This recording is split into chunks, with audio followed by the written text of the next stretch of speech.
Hi Cancer, this is Jov. Welcome po sa ating channel. By the way, this is Timeless Reading. Gamitin ang reading na ito bilang gabayan lamang. Kung naka-resonate kayo, comment down. Tandaan, ito ay channel reading po. Kunin nyo lang po kung ano ang naka-resonate sa iyo. This is for you, Cancer.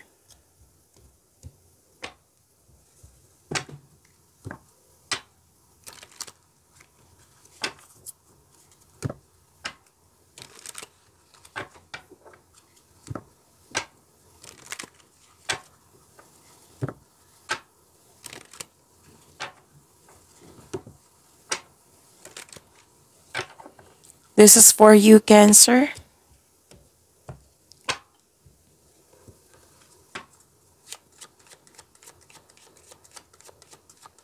Maraming salamat po sa inyong patuloy na suporta, sa mga nag-donate, sa mga hindi nag-skip ng ads, maraming salamat po. Sa mga hindi pa nag-subscribe, subscribe na po kayo at click bell notification para malaman nyo na may bago tayong video. Para sa mga gustong magpa-reading, comment po kayo ng personal reading. Again, comment kayo ng personal reading and check my reply sa comment section. Okay. May parating po na malaking pera, transactions and cash flow. Prosperity is yours. Mas lumawak yung vision mo sa buhay.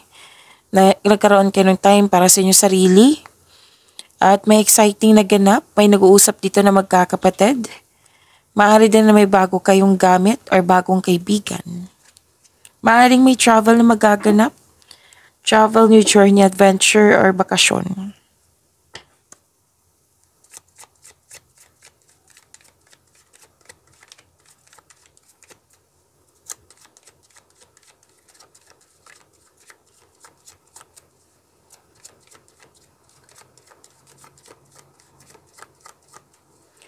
Energy pa ni Cancer.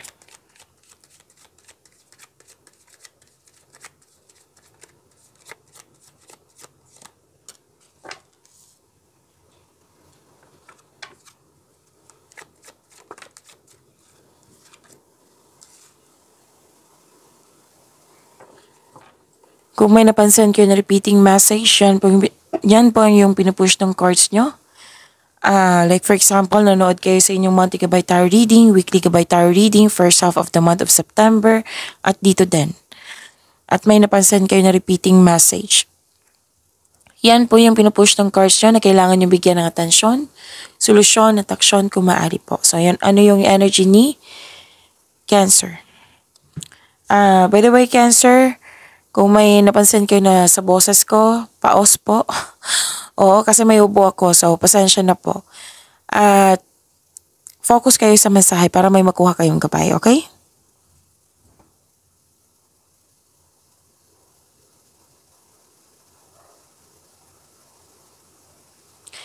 Ending with new beginning. Malapit mo na matapos yung mga ginagawa dyan, pero dahil natapos na kasi may nakita kong completion of cycle dito. Ito ay pagtatapos ng isang mapait na sinapit. Nagaganap ang pagbabago po kung ikaw ay mismo ay tanggap ang pagtatapos na ito. Ang pagsuko na ito ay lumili ka ng isang pakiramdam ng kapayapaan at pasasalamat. So, accept and learn the past situation. Mawawala na yung mga hadlang, blockages. May parating po na biyaya na magbibigay daan ng mas maunlad na panahon.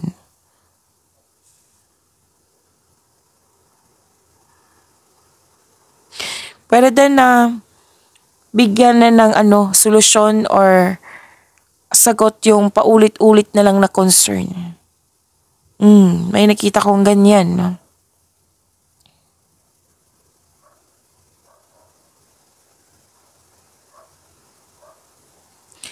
So, emotional stability. Excuse me. Emotional stability, empathy. Nagsisat ka ng boundaries or guarded ka while being mindful of those around you, Cancer. Sabi ng card dito, magaling kayo na leader. Nagagawa mo yung mga bagay dyan, mga trabaho dyan na mag-isa ng maayos. Sabi ng card dito, stable ka na sa napili mong career and financial stability din.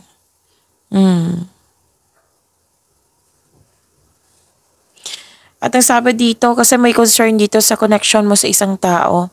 Kasi may question na ako nakikita dito, pwedeng ikaw to, pwedeng siya. Na yung iparamdam mo sa kanya na may malasakit ka at supportive ka sa inyong connection. It might be may concern to na wala kang masyadong binigay na time para sa kanya or para sa iyong sarili.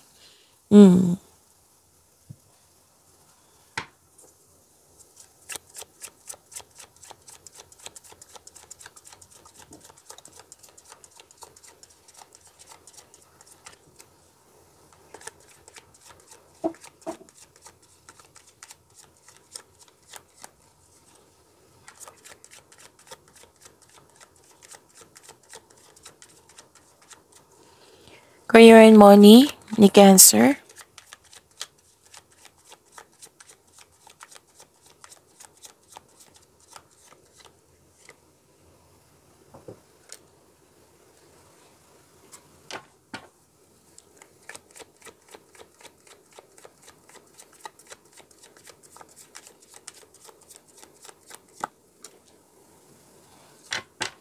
Inom muna ako ng tubig, saglit lang po.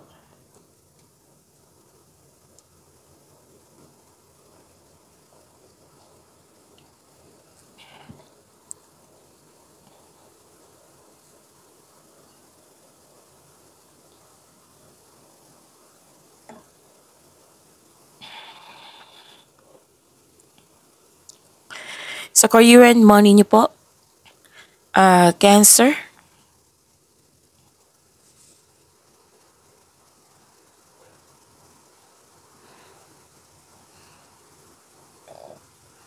Okay. Ang sabi ng card dito, advice to eh. To achieve a success in career and money, kailangan mo mag-focus. Comes with determination and clear intention. Ito na ang oras. Oo. Ito na yung oras na mag-create kayo ng konkretong plano para sa mga balak mong gawin para magkaroon ng growth sa inyong career and money. Sabi na ng card dito na you should have a clear intention, focus, and a plan for action. Tapos mag-create kayo ng konkretong plano para makagawa kayo ng malaking desisyon, para makakreate kayo ng best decision and best choice. Makinig din kayo sa inyong intuition kasi it will guide you towards the next action. Ang sabi ng card dito, you have success in the face of difficulty. So you are very inspired, puro action na nakikita ko dito. You're very focused sa inyong mga ginagawa. May nakita na akong travel dito which is na-clarify kanina sa oracle cards nyo. You're moving to the next level. Yung tong action na to para sa growth mo. So wag nyo lang kalimutan na makinig sa inyong intuition. Kasi it will guide you to the next phase of your life with confidence.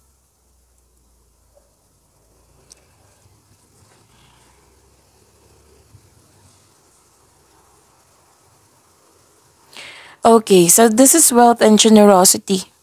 Financial stability.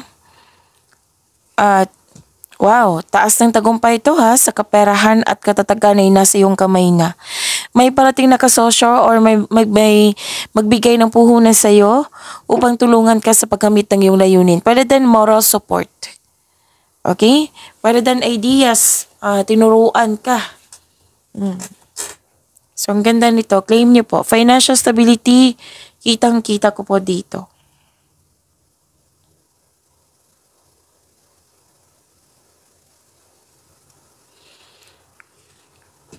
Nakatanggap kayo sa blessing. What I meant is, nakatanggap kayo ng blessings at nagkaroon ng generosity. You're sharing resources. Nagkaroon ng pagkakaisa. Wow. Nag-clarify talaga siya sa inyong oracle cards. May marireceive kayong regalo or tulong. Okay? Lalo na't may marireceive kayong malaking pera. So, nag-clarify na naman ha. Pwede din return investment to. Ito ay parating na. Oo. Na nagdudulot ito ng kasiyahan. May promotion ako nakikita dito. Pwedeng sa pagposisyon nyo, pag-level up sa inyong posisyon. Pwedeng kita, sweldo, allowance. So this card asks you to consider help someone at work.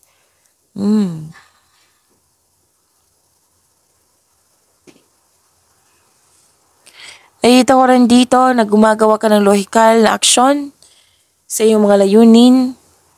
Oo. Tapos, pwedeng may leadership role na in-offer sa'yo or leader ka na dyan na ginampanan mo ng maayos yung pagiging leader nyo.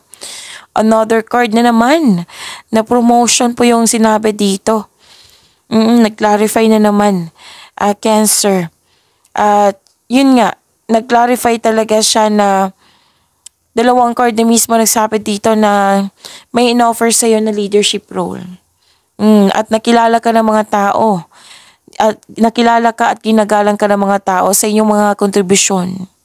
Kung may legal matters kayo, legal issues, makaka-receive po kayo ng good news. So yun ginagamit mo ang katalinuhan o lohika para makamit ang tagumpay. Gumagawa ka ng aksyon upang manindigan. You want to win at all cost.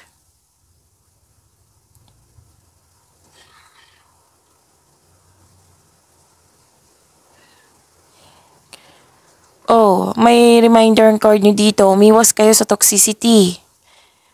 Controlling person. Cancer. Or di kaya'y okay, Cancer. Iwasan nyo po sana mag-overspend sa trabaho or overspending to sa material na bagay. Or pwedeng concern to sa'yo o pwedeng concern mo sa isang tao. So, kailangan ng balansa dito. Balansa sa oras. Hindi po masamang magsipag sa trabaho. Pero kung may naramdaman kang pagod, dahil magpahinga. Okay? Our health is wealth. Kaya mag-ingat.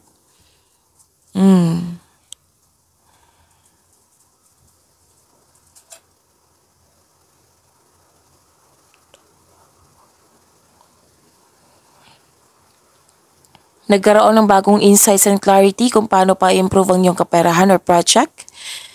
Sign din ito sa mga gustong magsimulang ng negosyo or mag-level up sa trabaho. Sa promotion na naman. Promotion na may kasamang aksyon. Diba ang ganda?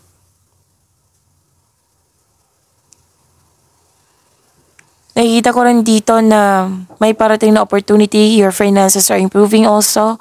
And you are becoming more confident sa inyong mga ginagawa dyan. So, dalawang card na po mismo nagsabi dito na may good news kayong marireceive.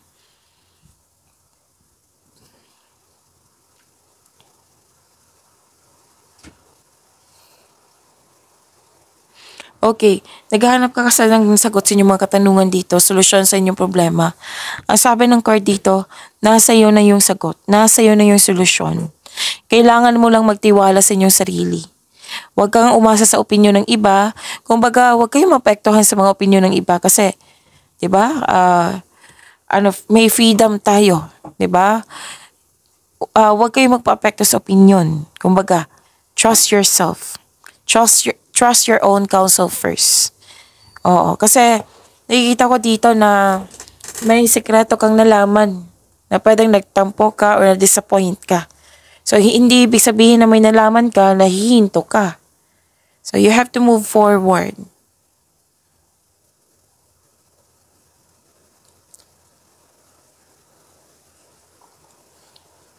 So, kailangan yung hintayin yung yung hinihintay yung job opportunity or contract. Kailangan talaga paghintay. I think lumabas to sa inyong first half of the month of September reading. So there may be kailangan na hintayin kasi proseso, sabi ng card. Pero wala namang sinabi dito na makakasila. So kailangan mo lang nahabaan ng pasensya. Tapos kailangan nyo po ng time for reflection kasi may kailangan kayong gawin dito na magdesisyon. Oo. Kasi gusto mo magdesisyon na mag-invest or maggasta sa isang bagay. So, kailangan nyo ng time for reflection. Pag-isipan nyo na mabuti kung karapat-dapat ba. Okay?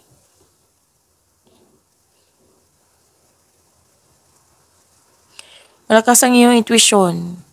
May malalaman talaga kayong sikreto. Kung may nang loko, malalaman mo yan kasi malakas ang iyong intuition. Kung may kontrata basahin ng mabuti kasi may nakita kong hidden charges. or makadiscover ka ng deal too good to be true. Kaya be wiser at mag-ingat po.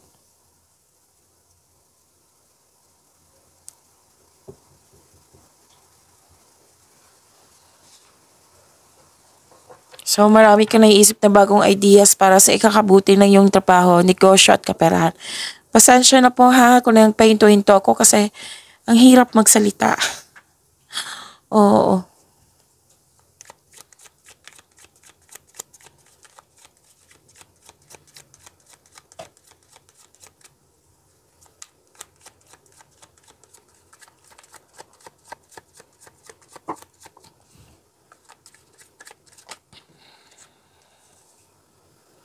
Love life, self-love, partnership, and romance. You Cancer.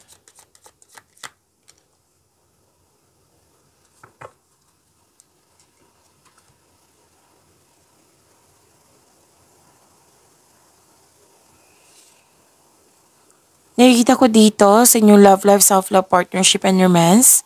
Sa mga single po, may attraction dito sa taong mentor, teacher, student.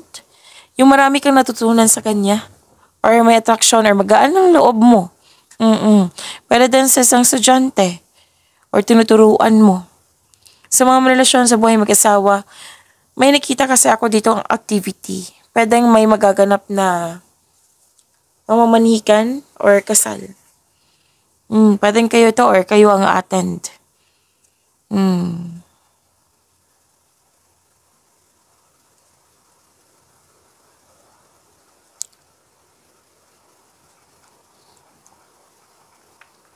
Nakikita ko rin dito na sa mga single, ang ideal type niyo po ay stable, grounded, and trustworthy.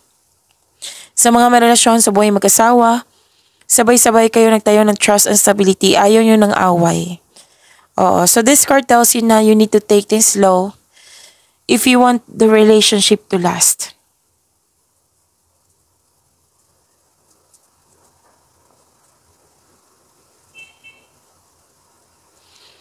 Sa mga single dyan, kung may nakilala na kayo, na liligawan nyo or kayo ang nililigawan, take things slow, kilalanin mo muna ng mabuti. Sabi ng iyong card. At sa mga relasyon, may pangyayaring aminan, posibleng proposal po. Ang ganda. Claim nyo po.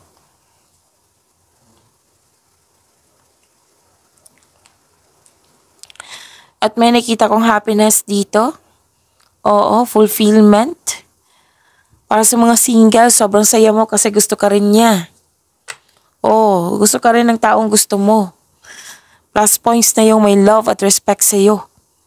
Sa mga may relasyon sa buhay mag-asawa, masaya kayo, satisfied kayo sa buhay. Meron din dito na makakatanggap ng sustento or sustento para sa anak.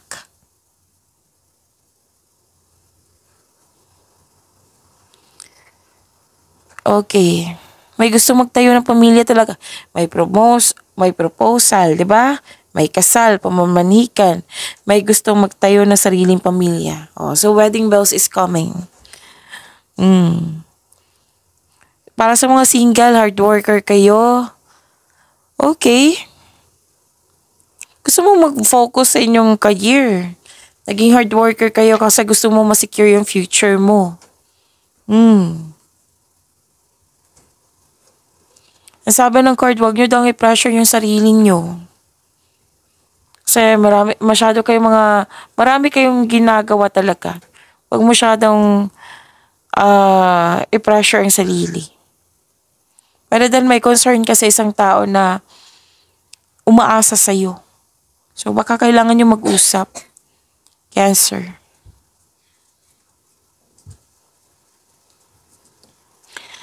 Okay. May mag-celebrate din dito ng monthsary anniversary. Yes, na-appreciate niyo po yung growth. May nag-uusap po dito. So, pag-level up pa rin to eh. So, yun nga. I believe maraming ikakasal ngayon, maraming namanihikan, pumasok sa relasyon. So, love is blooming. na nag-clarify din siya dito, love is blooming. Okay, so pag-imanin niyo po yung blessings na binigay sa inyo. Cancer, see you tomorrow. Maraming salamat.